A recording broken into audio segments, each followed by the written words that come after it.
Before I do that, though, if you're watching, wherever you're watching, I want to say welcome. And I want to say thank you for coming and thank you for listening. I think that there's power in storytelling. And as we share our stories, we not only help ourselves, but we help anyone else who's listening. And so I just want to say, be here, be present. If anything resonates with you, just don't be shy to write me a comment. If I can't see it now, I will be looking at them later and replying. You can DM me, whatever you want to do, it's all good.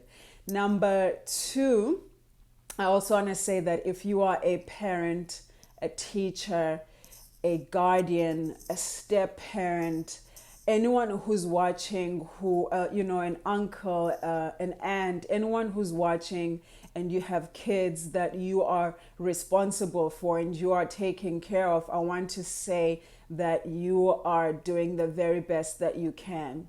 And if you found this online and you were searching for it, know that the fact that you are searching and the fact that you are looking, it means that you are doing the very best that you can.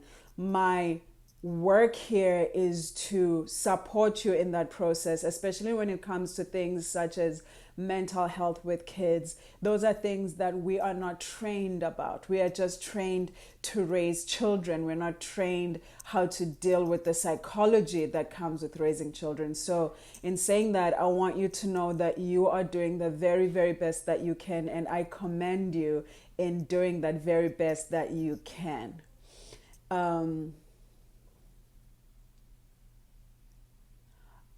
So I also I'm getting texts while I'm talking. Some people are saying, it says that you're on, but I'm not seeing your video.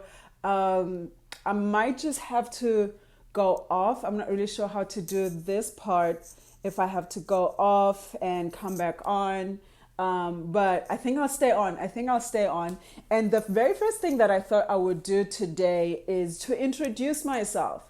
I feel like I've been doing these videos and I haven't really introduced myself to the people. So my name is Khanyisa and I am from South Africa. I'm currently living in Seattle with my girlfriend and our little puppy Oliver. And so I'm from a small town called Gala, which I'm really proud of. In terms of my education, I have a bachelor's degree in psychology and my master's degree is in gender and peace building. I got that from the University of Peace in Costa Rica. And my psychology degree is from the University of the Western Cape in Cape Town. I have I'm a licensed counselor and I'm also a life coach. But when it comes to issues that surround children's mental health, I did a video about a month or two ago where I was talking about, how to know if your child is being sexually abused. When it comes to those topics, even though I do have a background in psychology and counseling, for me, those are very, very personal because those are things that I have experienced. And I really do feel that I have a heart and I have a calling to sort of help kids when they are young, because I feel like the pain and the trauma that we get to go through as children, if we can have ways to help parents and they can help their kids younger, then we can sort of mitigate.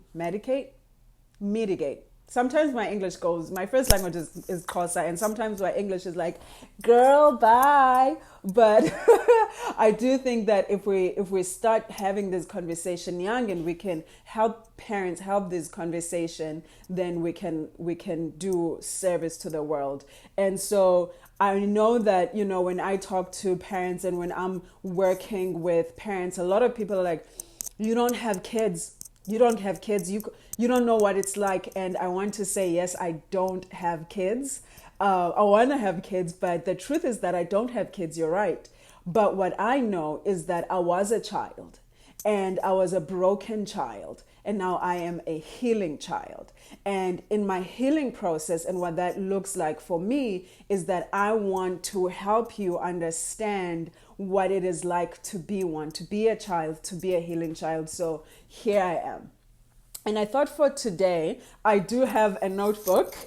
because I want to be responsible and I want to not miss a point. So I will be looking at my notes here in a little bit. But I wanted to share my story. And because I think that when I share my story, it will make it more visual for you. And as I'm sharing my story, sorry, I want you to sort of look into your childhood and think about the things that you have gone through and how it would have helped if you had help when you were much younger.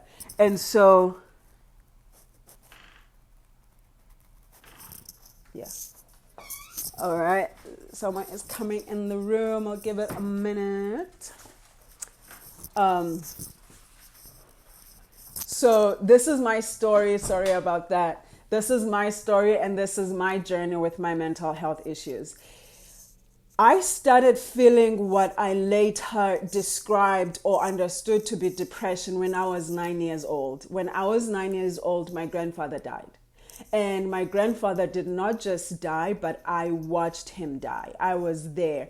I was 9 years old and he woke up that morning very excited because that was the first time that Black South Africans were going to vote. And my grandfather was so excited to wake up that morning and go vote for his idol, Nelson Mandela. And he went to the voting polls. He was up at 4 a.m, put on his best preacher suit, and he went to vote. And he came home. I remember him coming home and asking for a cup of tea. And then he went outside to his garden, and that's where he stood. And I watched him fall. I watched my uncles cry and wail and try to resuscitate their father. And I remember feeling numb. I didn't cry. I was a child. Part of me understood what was going on, and part of me did not understand what was going on. I watched him lay there dead. I watched him stand, fall, die. I was there when the funeral people came to pick him up. I watched that happen. And that day, no one talked to me about what it is that I had just seen. I feel like, please save this video. Yes. Okay, babes. I will definitely. I'm saving this video for sure, and I'll share it both on Facebook and YouTube. So don't worry about that. You didn't miss much. I'm just telling my story a little bit about my journey with my mental health. And what you just missed, I'm talking about how when I was 9 years old, I watched my grandfather die. And my grandfather was not just my grandfather, he was also my caretaker. And he was my best friend. We were very, very close. He prepared my food in the morning for school. When I came home, he was giving me lunch. And he was such an important part of my life. And that moment, I remember feeling hollow, just so empty. And the months after he died, everything changed. When I was 10 to 11 years old, I was sexually molested by some uncles in the home. So my protector was dead.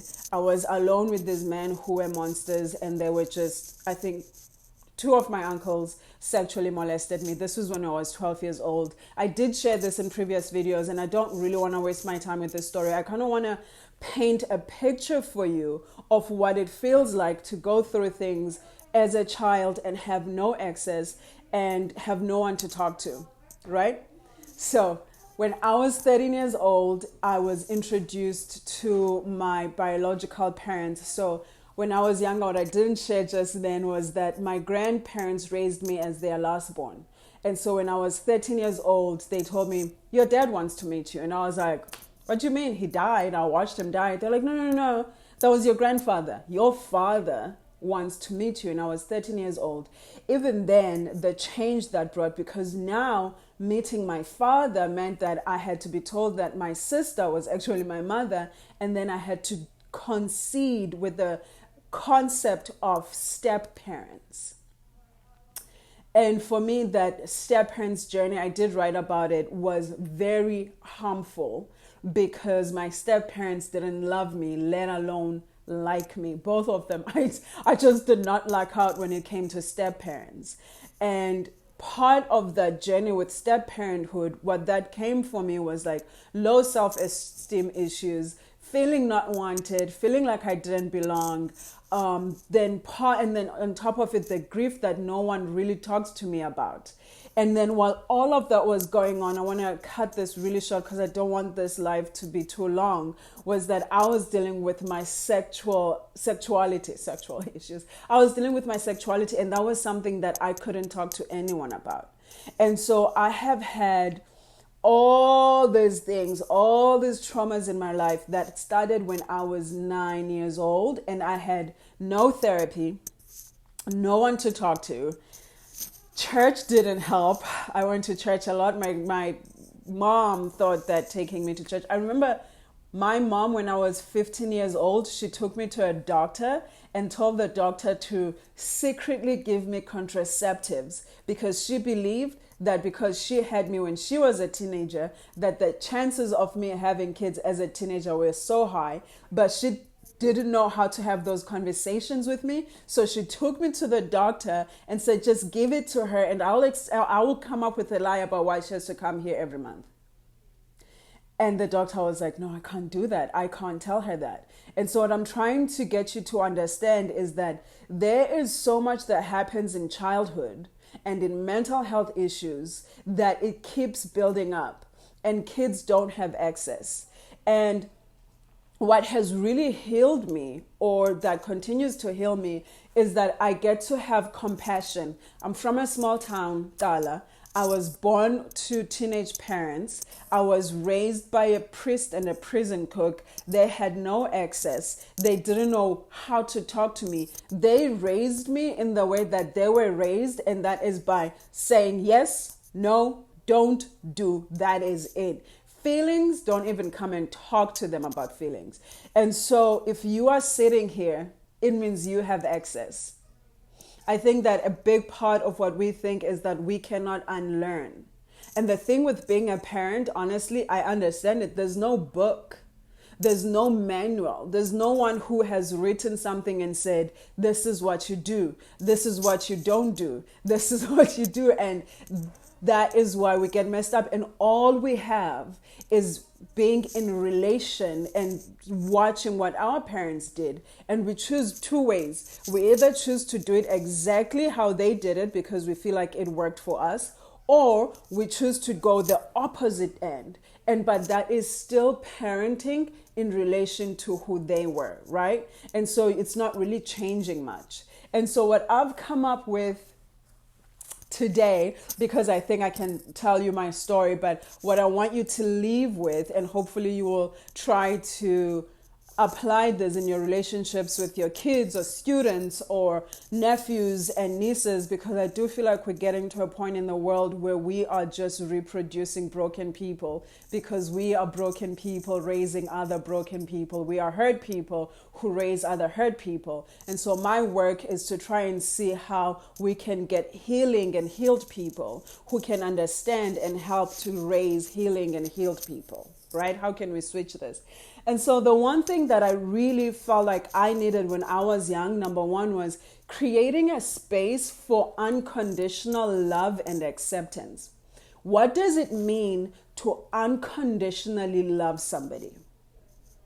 And we have this notion of thinking that if I tell you that I love you, you should believe it.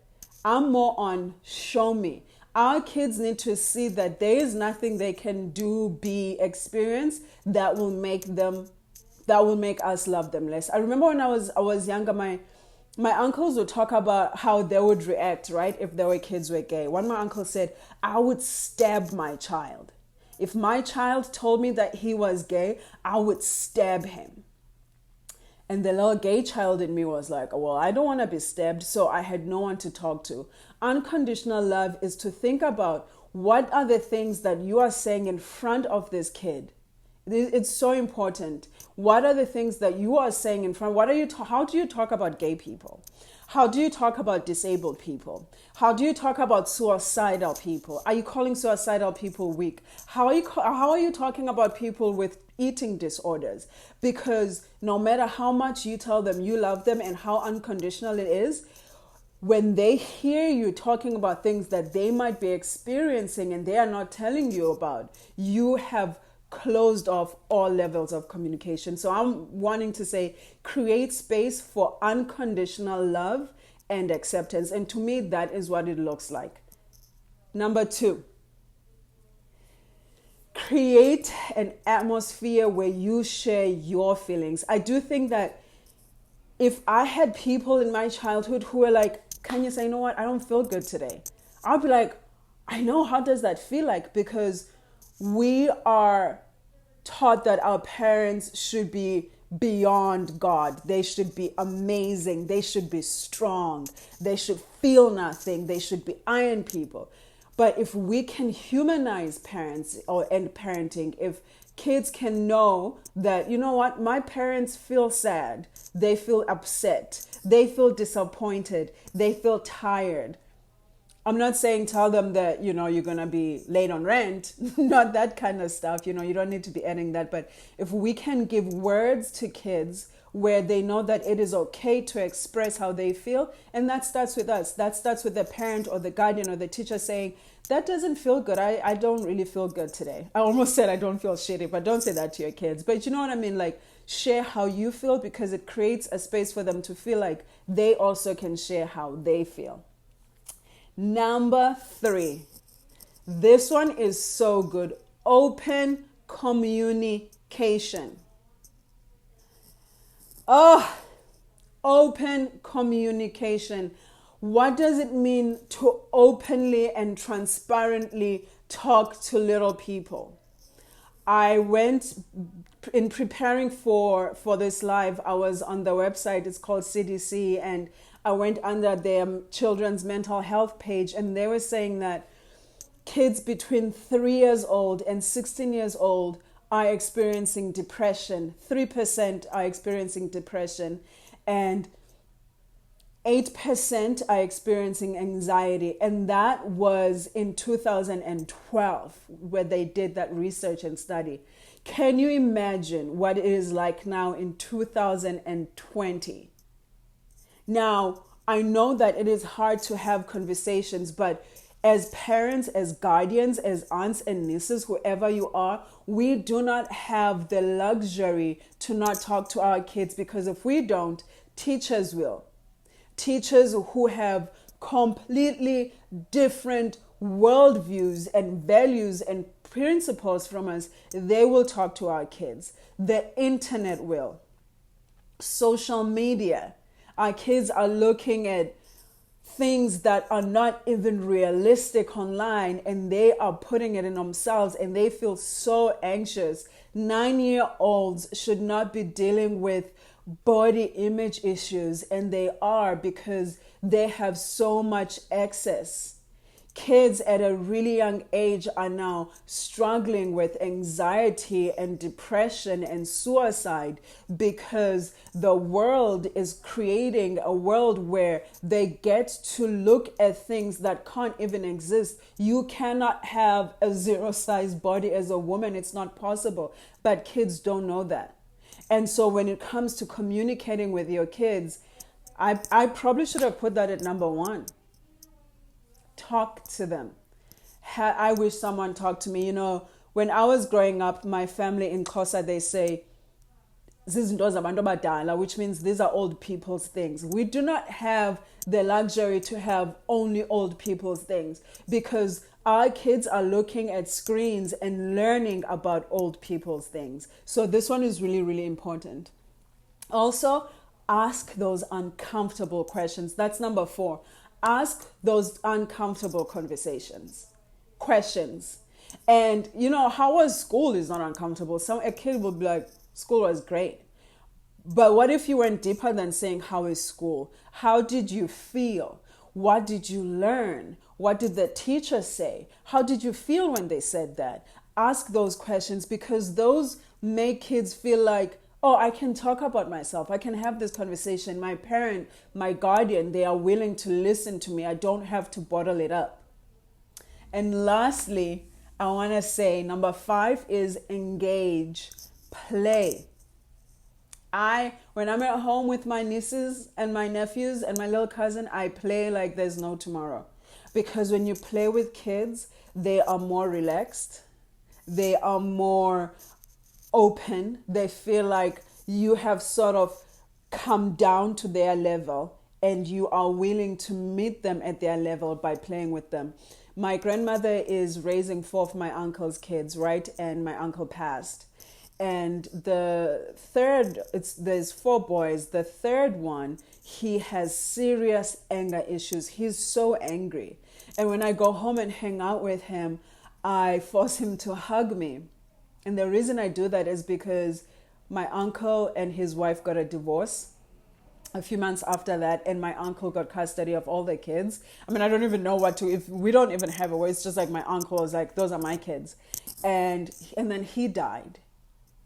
And just like, we didn't expect him to die, but he died. And that child is so angry. They don't have a relationship with their mom, and they see their mom every single day walking up and down the streets, and they don't have a relationship with her. And he is such an angry child. And my family will always say, but why are you doing this white people thing? Why are you hugging them? He would come home from school and I would say, you know what happens? You're going to have to come and give me a hug.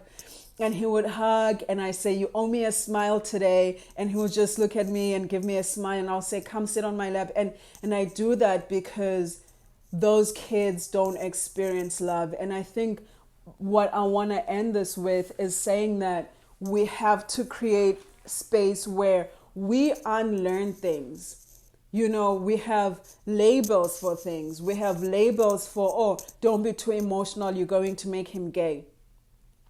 Don't talk like that. Those are white people's things. I don't want to raise a sissy. We have to break all of those. We have to break all of those because they are not serving us. They are not serving our kids. They are not serving the community. We are raising, especially boy children, we are raising angry men because we are refusing to unlearn. This is not a judgment. It's an observation. We are refusing to unlearn. And this is where we get to come together and say, what can we do? And I want to be part of the what can we do. So those are the 5 points. Hi, Nosi. Thank you for joining us. I didn't know you can bring people on the camera. This is a good one for my next one. So this is what I want to offer. If you're watching at home or this live now, and I want to start creating a space where I work with parents. And I do feel like that my superpower is, even though I don't have children, my superpower is that I've been a child and I've shared with you my story and I've shared with you my healing. And I want you to come to me for a free 30-minute session where we can begin the work of putting these things into practice. Because if you haven't done them before, trust me, you will not know how to do them and your kids are going to think you're weird. So how can we start? And that's what I want to do. So come to me for a free 30-minute coaching session where I will teach you how to be there for your kids and make sure that their mental health remains intact during difficult times, and how you help them create healthy ways of coping with stress and solving problems. Remember what I said, it starts from 3 years old now. Guys, when I heard that, my heart broke. 3-year-olds, that's where depression starts, depression and anxiety. But I want to focus on kids who, if you have kids between the ages of 9 years old and 17 years old, let's work together. Now, what you can do after this, you can listen and go, or you can listen and grow. And listening and growing is saying, I'm going to come hang out with you and I'm going to come work with you, and we're going to see how we can help you implement the things that I've shared. And I want to end it with saying thank you so much. Thank you for coming. Thank you for listening to my story. Thank you for listening to my heart. And I hope that this has been helpful. And I hope I will see you again. If you do want that free 30-minute session I talked about, DM me or drop me a comment on here and I will see you soon. Thank you guys. Bye. Mwah, mwah, mwah, mwah.